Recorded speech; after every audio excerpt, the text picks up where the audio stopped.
Special reaction India में आपका स्वागत है। आज हम बात करने वाले हैं COP28 मीटिंग के बारे में, जहाँ पे दुबई में होने वाला है। दुबई में वहाँ पे अपने प्राइम मिनिस्टर मोदी जी का जो वो ग्रैंड वेलकम हुआ यूएई की तरफ से। प्रिंस उनके वहाँ के प्रिंस ने वहाँ का उनका वेलकम किया और जो वेलकम हुआ बहुत बढ़िया हुआ, जो उसकी वजह से पूरी दुनिया में उनके रिएक्शंस आने चालू हो गए। तो हम ये देखना चाहेंगे कि हमारी नेबरिंग कंट्री का क्या रिएक्शन है। आइए चलो देखते हैं हम बस उसी के सर पे हम नाच रहे हैं। बस वही जो एक एटम हमने पावर जो हमने हासिल किया है उसी के सर पे नाच हमने बना लिया है। हम उन्हें क्या फ़ायदा दे रहे हैं? हम उन्हें कोई फ़ायदा नहीं दे रहे, उल्टा हम तो उनसे फ़ायदा लेते हैं। हम उनसे पैसे मांगते हैं, हम उनसे कर्ज लेते हैं। तो वो जिसे दे रहे हैं वो उसे प्रेफर नहीं करेंगे। जिनसे उन्हें फ़ायदा मिल सकता है, जिनसे उनके बायलैटरल रिलेशंस अच्छे होंगे, जिनसे जहां इन्वेस्टमेंट करके उन्हें COP28 समिट जो है वो दुबई में होने जा रहा है और इंडिया के prime minister Narendra Modi summit को अटेंड करने के लिए दुबई पहुंच चुके हैं। रात के तकरीबन 2-2:30 बजे के करीब वो दुबई में पहुंचे और दुबई के प्रिंस ने खुद उन्हें जाकर वेलकम किया है और बड़ा ग्रैंड, बड़ा वार्म वेलकम नरेंद्र मोदी साहब का दुबई में किया गया। और इवन के दुबई के जो प्रिंस हैं उन्होंने नरेंद्र मोदी के हाथ में बैंड पहनाया और कहा कि हम आपके साथ मज़ीद दोस्ताना ताल्लुकात कायम करना चाहते हैं। इवन के उन्होंने ये बात की कि जो इंडियंस दुबई में रह रहे हैं उनकी देखभाल, उनकी देख रेख करना उनकी जिम्मेदारी है। क्या कहेंगे आप इस खबर को सुनने के बाद? देखिए मैडम, इसमें सबसे बड़ी बात तो ये है कि देखें इंटरनेशनल रिलेशनशिप जो हैं वो आपकी डिप्लोमेसी पे डिपेंड करते हैं। मसला ये है कि पाकिस्तान ने बड़े कुछ अरसे से हमारा बिल्कुल फोकस इंटरनेशनल रिलेशंस की तरफ नहीं है। हम अपने इंटरनल पॉलिटिक्स या डर्टी पॉलिटिक्स की तरफ लगे हुए हैं। एक पार्टी को लाओ, दूसरी पार्टी को चले जाओ, जिसकी वजह से हमारा सारा इंटरनेशनल जितने हमारे जो वर्किंग थी बिजनेस के ऊपर, कॉपरेशंस के ऊपर, वो हमने नहीं की। जब हमने एक स्पेस दी तो जो रूम पहले पाकिस्तानियों को वहाँ मिलता था वो सारा रूम अब इंडिया लेके जा रहा है और इंडिया एक ग्लोबल मार्केट में जा रहा है, इन्वेस्टमेंट कर रहा है, वो अपने लोगों को डिप्लॉय कर रहा है and they get the benefit. So बात यही है कि तो इंटरनेशनल मार्केट के अंदर जो जितना परफॉर्म अच्छा कर जाएगा वो उतने मार्केट को गेन कर जाएगा। आज अगर यूएई ने उसको वार्म वेलकम किया है, अगर हम उनको ये मौका ना देते, ओपन मार्केट ना छोड़ते और हम अपने रिलेशनशिप्स को उनके साथ बेहतर बनाते तो शायद वो मार्केट हम कैप्चर कर सकते थे, बट हमने नहीं की, लोगों ने उसको कैप्चर कर लिया। सर बेसिकली क्वेश्चन मेरा आपसे ये है कि अभी जो है सीओपी की जो 28 कंट्रीज दुबई के अंदर जा रही हैं उसमें पीएम मोदी जो हैं वो गए हैं, हमारा पड़ोसी मुल्क हिंदुस्तान वो भी शामिल है। पीएम मोदी जब गए तो उनका बहुत ग्रूम वेलकम किया गया। इवन के उनके प्रेसिडेंट जो है दुबई के वो खुद गए उन्हें रिसीव करने। फिर दूसरी चीज़ उन्होंने एक और बहुत शॉकिंग कर दी कि उन्होंने रिबन बैंड बनाया हाथ पे कि भाई ये हमारी दोस्ती की आपके लिए एक छोटा सा गिफ्ट है, जो आपने पहले दोस्ती हमारे से निभाई और अब आगे इन फ्यूचर निभाएंगे, उसके लिए छोटा सा गिफ्ट है। सर मुझे बताएगा कि क्राउन जो सऊदी के हों या दुबई के हों, मोदी को इस तरह प्रिटेंड करते हैं, इतनी ज़्यादा इंपॉर्टेंस देते हैं, वैल्यू देते हैं, जिस तरह से उनका सगा भाई या भाई हो या भाई जैसा हो, क्यों? देखें, इसके लिए तो आपको क्वेश्चन में ही आपका आंसर है कि वो जो हमारा पड़ोसी मुल्क है उसकी जो इकानमी है वो हमसे देखे कितनी, वो वर्ल्ड की जो है 5th लार्जेस्ट ग्रोइंग इकानमी है। और अगर आप बात करें आईएमएफ वगैरह की तो पाकिस्तान आईएमएफ के कितने अब तक जो ले चुका है, फंड कितने ले चुका है, और हिंदुस्तान ने 2000 के बाद आईएमएफ से एक मरतबा भी रुजू नहीं किया कि हमें पैसों की ज़रूरत है। उसके अलावा जो मेरे ख्याल में सबसे बड़ी बात है वो इज्जत नफ्स की है। जो सेल्फ रिस्पेक्ट है ना वो मोदी में है, जो कि हमारे लीडर्स में बिल्कुल भी नहीं है।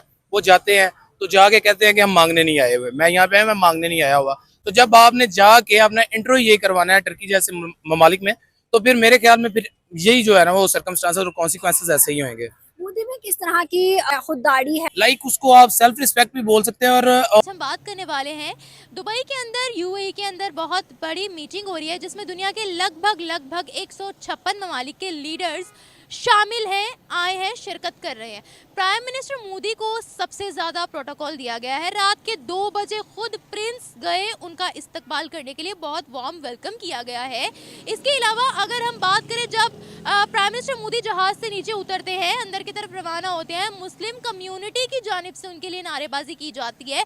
मुसलमान कहते हैं 1 2 3 4 मोदी की जय जयकार। ऐसा मुसलमानों का, दुबई में बसने वाले मुसलमानों का कहना है। शेखों का कहना है। तो पाकिस्तानी अवाम की जानिब बढ़ते हैं, उनसे उनके रिव्यूज़ लेते हैं, और हम तो बोलते हैं कि प्राइम मिनिस्टर मोदी बहुत एंटी मुस्लिम है। तो ये वीडियो के बारे में पाकिस्तानी अवाम का क्या कहना है, बढ़ते हैं पाकिस्तानी अवाम की जानिब और मिलते हैं वीडियो के एंड में। क्या हमारे पीएम ही वजह है जो आज 26 ममालिक ने इंडियंस को एक गिफ्ट दिया है? वो क्या कि उन्होंने 26 ममालिक ने कहा कि भाई हम आपको फ्री वीजा एंट्री देना स्टार्ट कर रहे हैं। जैसे मलेशिया ने भी दी है। ऑलमोस्ट 2 दिन 3 दिन पहले 26 मुल्क हो गए हैं, और हम देख लें तो हम रोते रहते हैं, पैसे दे के भी हमारे रिजेक्शन लग जाती है अपने घर में बैठे। आप ना अब मुझ पे रहम करें, रात को मुझे काले वीगो ने उठाने आ जाना है। अब आप ज्यादा कर रही हैं, मैं बोलना नहीं चाहता। सच्चाई है, मुझे लगता है फ्रीडम ऑफ स्पीच है, इतनी तो है। नहीं, यहाँ पे डेमोक्रेसी जो है ना वो बिल्कुल भी नहीं है। आप देख सकते हैं एक डेमोक्रेटिक लीडर जो है वो अभी तक जो है वो हवालात में बैठा हुआ है। तो मेरे ख्याल में जब वजीर आजम का ये हाल हो सकता है तो हमारे जैसे बंदों का क्या हाल उस पे ना बोले, आपको कोई नहीं उठाएगा। नहीं नहीं, अच्छा हमारे लिए कुछ करना भी नहीं था, लेकिन हमारे अपनों ने भी हमारे लिए कुछ नहीं किया, और हम यही नहीं चूज़ किए। मैं यही पूछ रही हूँ कि प्राइम मिनिस्टर मोदी अपनी कंट्री के लिए कैसे हैं। जैसे आप अगर उनके अपने सारे स्टेट्स देखें तो अच्छे ही हैं, वो उनकी सारी डेवलपमेंट हो रही है एजुकेशन में, टेक्नोलॉजी में। हम पाकिस्तानियों के पास ना एक ही वो होता है लॉजिक, हम जो भी वो हमसे बात करते हैं हम उसको काउंटर कहते हैं, आपके कंट्री में वॉशरूम्स नहीं है, सिंपल। आप उससे आगे नहीं सोचते। हमारी कंट्री में क्या है कि हम ना नेगेटिव्स की तरफ सोचते हैं। अगर वो कुछ अच्छा कर लेना, वो चांद पे चले गए ना, तो हम फ़ौरन कह देंगे आप चांद पे चले गए लेकिन आपके पास वॉशरूम्स नहीं है। लेकिन कम से कम वो कर तो रहे हैं ना, हम तो कुछ नहीं कर रहे। चांद पे जाकर क्या करना है? ऐसे ही चांद पर जाकर क्या होना है? पहले बाथरूम बनाए, शौचालय बनवाएं, ऐसा बोला जाता है। वो अपनी कंट्री में अब उनका जो एजुकेशन डिपार्टमेंट है वो काम रही है। सऊदी दुबई नहीं ये चीज मानते। वो कहते हैं कि मतलब ट्रेडिंग करनी चाहिए, दूसरे मुल्कों के साथ ताल्लुकात बढ़ाने चाहिए, इकोनॉमी देखनी चाहिए, वो ये कहते हैं। बेटा ये देखो, एक कुदरत का एक निज़ाम है, हर चीज़ ने अपनी असल की तरफ जाना है, ठीक है। अगर ये निज़ाम बना है तो अल्लाह पाक ने इसको समेटना भी तो है ना। अपने ऊपर तो अल्लाह ने नहीं ना नाम लेना कि भी मैंने, ऐसे ही लोग गलतियां करेंगे तो ये निज़ाम उल्ट होगा ना। हाँ जी, क्या लगता है सर आखिरी? अरब ममालिक को पता है कि जो इंडिया है ना, वो आगे आने वाले दिनों में, आगे आने वाले वक्त में वो एक वर्ल्ड पावर के तौर पर उभर सकता है। और इंडिया में हर चीज़ इंडिया की जो बहुत अच्छी है, इंडिया टेक्नोलॉजी में बहुत आगे है, इंडिया की इकोनॉमी में वो बहुत आगे है, एजुकेशन सेक्टर में, यानी अपने जितने भी उनके सेक्टर्स हैं, हर अपने निज़ाम को बहुत अच्छी तरह लेकर चलें, और सब जगह पे वो दिन दुगनी रात चुगनी तरक्की कर रहे हैं, ठीक है, हर शोबा ज़िंदगी में। इसीलिए अरब ममालिक को अब ये नज़र आ रहा है कि इंडिया बहुत तेज़ी से उभर रहा है और इंडिया का बहुत ही ब्राइट फ्यूचर है। इसीलिए वो यही चाहेंगे कि वो वहाँ पे इंडिया में इन्वेस्टमेंट करें ताकि उससे उनको फ़ायदा, और इंडिया के साथ उनके रिलेशन इतने अच्छे हों ताकि उन रिलेशंस का उनको फ़ायदा हो। तो बस इसीलिए फ़ायदे के लिए ये सब कुछ होता है। तो 75 साल से यही कहते आए कि हमारे अरब ममालिक, हमारी मुस्लिम उम्मा, हमारी मुस्लिम कंट्रीज़, लेकिन वही अरब ममालिक पाकिस्तानियों को प्रेफर नहीं करते हैं, हमें प्रेफर नहीं करते, प्राइम मिनिस्टर मोदी को प्रेफर करते हैं। और हम इन सालों में भी हम यही कहते आए हैं कि प्राइम मिनिस्टर मोदी इंतशार फैलाते हैं, टेररिज्म फैलाते हैं, माइनॉरिटीज़ के हकूक़ ख़त्म करते हैं। फिर वही मुस्लिम ममालिक क्यों उनके साथ इतने अच्छे रिलेशनशिप रखती हैं या उनको हार पहनाती हैं? देखिए, वो हमें क्यों प्रेफर करेंगे? वो हम उन्हें क्या फ़ायदा दे रहे हैं? हम उन्हें कोई फ़ायदा नहीं दे रहे, उल्टा हम तो उनसे फ़ायदा लेते हैं, हम उनसे पैसे मांगते हैं, हम उनसे कर्ज लेते हैं। तो वो जिसे दे रहे हैं वो उसे प्रेफर नहीं करेंगे। जिनसे उन्हें फ़ायदा मिल सकता है, जिनसे उनके बायलैटरल रिलेशंस अच्छे होंगे, जिनसे जहां इन्वेस्टमेंट करके उन्हें फ़ायदा होगा, वो डेफिनेटली उसी को प्रेफर करेंगे ना। और वो देख रहे हैं कि इंडिया इतनी तेज़ी से उभर रहा है, इतनी तेज़ी से तरक्की कर रहा है। इंडिया क्या उभर रहा है? इंडिया हर सेक्टर में तरक्की कर रहा है। इंडिया की इकोनॉमी, इंडिया की टेक्नोलॉजी, इंडिया का हर सेक्टर जो इंडिया का है ना, आप देख लें, पाकिस्तान और इंडिया में ज़मीन आसमान का फ़र्क है। तो फिर डेफिनेटली इशू ये है कि इंडिया की पब्लिक रिलेशंस बहुत अच्छी है, उन्होंने अपनी पीआर, अपनी मार्केटिंग बहुत अच्छी की हुई है, हमने नहीं की हुई। ट्रस्टेबल भी, I think so. They are trustable in the sense के उनका जिनके साथ फायदा हो रहा है उनके साथ वो फायदा पूरा करते हैं। दुबई हो जाए, सऊदी हो जाए, इजिप्ट हो जाए, ईरान, इराक, जितने भी मुस्लिम कंट्रीज ज़्यादा हमें इंडियंस नजर आते हैं। इवन कि हमें अमेरिका में भी इंडियंस नजर आते हैं, हर जगह पे ऑलमोस्ट इंडियंस नजर आते हैं। कोई वजह है तभी तो इंडियंस बड़ी बड़ी पोस्ट में नजर आते हैं। बिल्कुल। जो खबरों में चीज़ें नहीं आती, जो मुसलमानों को छोटी छोटी चीज़ों पे वहाँ इतना मारा जाता है, टॉर्चर किया जाता है। देखिए, इंडिया बहुत बड़ा, हम ये नहीं कह सकते कि वहाँ पर हिंदू जो है वो मुसलमानों पर जुल्म करे, ये दोनों तरफा है, ये दोनों तरफा है। लेकिन मोदी की एक हिस्ट्री तो है, तो फिर मुस्लिम कंट्रीज़ कैसे उनके साथ, इस हिस्ट्री को देखते हुए मुस्लिम कंट्रीज़ उनको कैसे अवार्ड दे देती हैं? अब मुझे नहीं पता आप एग्जैक्टली किस वर्ड की बात कर रही हैं, लेकिन जो मैं कहूँगी कि जो रिसेंटली सारा हुआ है उसमें जो जैसे अब जो पैलेस्टाइन इसराइल इशू है उसमें जब भी OIC की कॉन्फ्रेंस हुई थी उसमें आपको पता चली कि मुस्लिम कंट्रीज़ कहाँ स्टैंड कर रही हैं और किस हद तक मुस्लिम है। जो मतलब कितनी 5-6 बड़ी बड़ी कंट्रीज़ ने कह दिया कि हम सब कुछ कर सकते हैं, मतलब they are keeping their religion and politics aside. अभी आप मिक्स नहीं करना चाहते इसलिए को एंटी मुस्लिम कह रहे हो, तो उन्होंने तो इतनी भारी भारी मिकदार अद्वियात की, इतनी भारी मिकदार एड की फ़लस्तीन पहुंचाई है। I don't know about that. पहुंचाई है, अब क्या कहेंगी? वो तो खैर इसराइल को भी फुल सपोर्ट करते हैं। मेरा अपना जो पर्सनल ओपिनियन है उसमें 2 रीजंस मुझे समझ आती हैं। एक तो हमें इस बात पे फोकस करना चाहिए कि हम उसमें क्यों नहीं है, इस बात पर फोकस नहीं करना चाहिए कि बाकी कंट्रीज उसमें क्यों है। उसकी मेन रीज़न जो है वो हमारी फॉरेन पॉलिसी जो कि ना होने के बराबर है। हमारी फॉरेन पॉलिसी बिल्कुल इफ़ेक्टिव नहीं है। हमारी यहाँ पे जो पॉलिटिक्स है वो फॉरेन पॉलिसी के ऊपर इन्फ्लुएंशियल सिर्फ़ और सिर्फ नेगेटिव वे में होती है। हर पार्टी को, हर लीडरशिप को सिर्फ़ और सिर्फ अपनी रजीम की, अपने मफादात की, अपने केसेस की पड़ी हुई है। फॉरेन पॉलिसी या कंटिन्यूटी इन फॉरेन पॉलिसी उस पर कोई फोकस नहीं है। इसलिए हमारी ओवरऑल जो खारजा पॉलिसी है वो बहुत वीक है। जब हमारी खारजा पॉलिसी जो है वो ही वीक होगी तो बाकी कंट्रीज़ जो है वो हमें क्यों फोकियत देंगे इस तरह के बड़े फोरम्स पे। और बाकी कंट्री जिस तरह इंडिया का हम जिक्र कर रहे हैं उसकी इकोनॉमिक्स जो है वो one of the largest economies in the world right these days. तो उसमें ऑब्वियसली उसमें फिर हमें ये नहीं देखना चाहिए कि मुस्लिम कंट्रीज़ हैं, नॉन मुस्लिम कंट्रीज़ हैं। जहाँ पे इकोनॉमी और इकोनॉमिक्स स्ट्रॉन्ग है, पैरेलल जो फॉरेन पॉलिसी स्ट्रॉन्ग है, नेचुरली उनकी तरफ दूसरी कंट्रीज़ की जो है इंक्लिनेशन ज़्यादा होती है। अगर हम बात करें अभी के 2 टेन्योर में दुनिया का झुकाव इंडिया की तरफ होने लग गया है।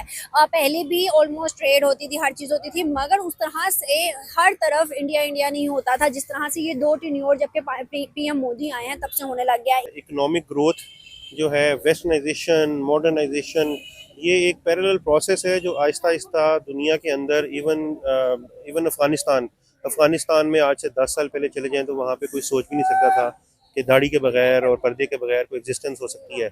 लेकिन अब वहाँ के भी जो बड़े सिटीज़ हैं, वहाँ के भी जितनी भी इस तरह की मेट्रोपॉलिटन एक्टिविटीज़ हैं जो कि लाहौर में, कराची में हो रही हैं, वो वहाँ पे। दुबई ने 14 अगस्त पर हमारा झंडा लाइट अप नहीं किया बुर्ज खलीफा के ऊपर, उन्होंने भारत का 15 अगस्त को ही कर दिया था 12 बजे पूरे। आप अगर नोट करेंगी ना तो जो हमारे ये इमरान खान साहब थे, ये PTI ब्लॉक को अगर आपने नोट किया होगा तो ये प्रो रशियन ब्लॉक था।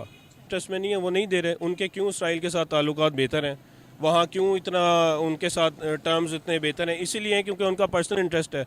उन्होंने अपने पर्सनल इंटरेस्ट को सेफगार्ड करना है। बीइंग अ मुस्लिम जब आप इस्लाम को प्रैक्टिस करना शुरू करेंगे फिर आप एक स्टेप ऊपर जाएंगे।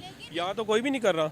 आपने बोला पर्सनल इंटरेस्ट है, कभी भी कोई इन्वेस्टर उस कंट्री में जाता ही नहीं है जहां पर आपको टेररिज्म एक्टिविटीज मिले। फॉर एग्जांपल हम कहते हैं कि prime minister Modi anti Muslim है, इसका मतलब क्या हुआ कि वहां पर इंतशार है, मुसलमानों के साथ जुल्म हो रहा है, तो इन्वेस्टर तो बड़ा डिस्टर्ब हो जाएगा इस तरह के मामलात में कि भाई ये तो कत्लो गारत कर रहे हैं। इन्वेस्टर तो है ही नहीं यहाँ पर। मैं भारत की बात करी। भारत में इन्वेस्टर इसलिए क्योंकि वहाँ पर वो सर्टेनिटी, एक अनसर्टेनिटी को कम कर रहे हैं वो, ठीक है। उसके अलावा मसलन समझ नहीं आई। भारत में कंसिस्टेंसी लाने की कोशिश कर रहे हैं वो, ठीक है। अगर वो कंसिस्टेंसी रहती है, अब देखें ना, उन्होंने, फिर मैं वही बात रिपीट करूँगा, इसराइल, अमेरिका, इन सब के इन्फ्लुएंस के साथ मिलकर उन्होंने जो ये CPEC के अगेंस्ट इतना बड़ा वो प्रोजेक्ट, मिडिल ईस्ट कॉरिडोर, तो वो जो प्रोजेक्ट खड़ा किया था वो बड़ा स्ट्रॉन्ग प्रोजेक्ट है। उस प्रोजेक्ट के फेवर में ही ये था ना कि उन्होंने इन्वेस्टमेंट वहाँ पे की है। अगर वो प्रोजेक्ट वहाँ पे ना खड़ा होता तो ये कभी भी मिडिल ईस्ट ने नहीं करना था। इन्होंने ये देखा है कि वहाँ पर सर्टेनिटी है तो वहाँ पर उन्होंने वो काम किया। मिडिल ईस्ट के वैसे ही ताल्लुकात प्राइम मिनिस्टर मोदी के साथ बहुत अच्छे हैं। हाईएस्ट सिविलियन अवार्ड उन्होंने दिया प्राइम मिनिस्टर मोदी को। सऊदिया के अंदर मंदिर बना, सऊदिया बहुत अच्छे तरीके से वेलकम करता है प्राइम मिनिस्टर मोदी का। दुबई भी बहुत अच्छे तरीके से वेलकम करता है। सिर्फ मिडिल ईस्ट कॉरिडोर की वजह से नहीं ताल्लुकात बेहतर हो रहे हैं। मोदी साहब चले जाएंगे, आप फिर देख लीजिएगा, वो मोदी साहब से ताल्लुकात अच्छे नहीं है, उनकी पॉलिसी से ताल्लुकात अच्छे हैं। ये सिविलियन अवार्ड क्यों दिया फिर उनको? उनकी पॉलिसीज जब तक फेवरेबल रहेंगी वो ताल्लुकात अच्छे रहेंगे। यानी फेवरेबल रहेंगी, यानी कि फ्रेंडली रहेंगी, यानी कि उनके बिहेवियर सही रहेगा उनके साथ, तब तक वो ताल्लुकात बनाएंगे ना। आप देखें, हम हमेशा कश्मीर को कश्मीर कश्मीर कश्मीर करते हैं। कश्मीर में दुबई की सबसे बड़ी इन्वेस्टमेंट है। G20 की मीटिंग ही वहाँ पर हुई है। अब बताएं, टेररिज्म वाली प्लेस पर मीटिंग हो सकती है? इसलिए हो सकती है कि उनको नज़र आ रहा है कि हाँ यहाँ पर कंसिस्टेंसी है, वो कर रहे हैं। वो अगर ये चीज़ उनको नहीं नज़र आएगी तो वो कभी भी नहीं करेंगे। काम वो कर रहे हैं, सब कर रहे हैं, बहुत स्ट्रॉन्ग है, हमसे बहुत आगे हैं वो। और हमें तो बस इंतज़ार है कि हम ये कंसिस्टेंसी वर्ड में बार बार यूज़ इसलिए कर रहा हूँ कि ये हमारी रीढ़ की हड्डी की मानंद है। Please don't forget to like, share and subscribe our channel.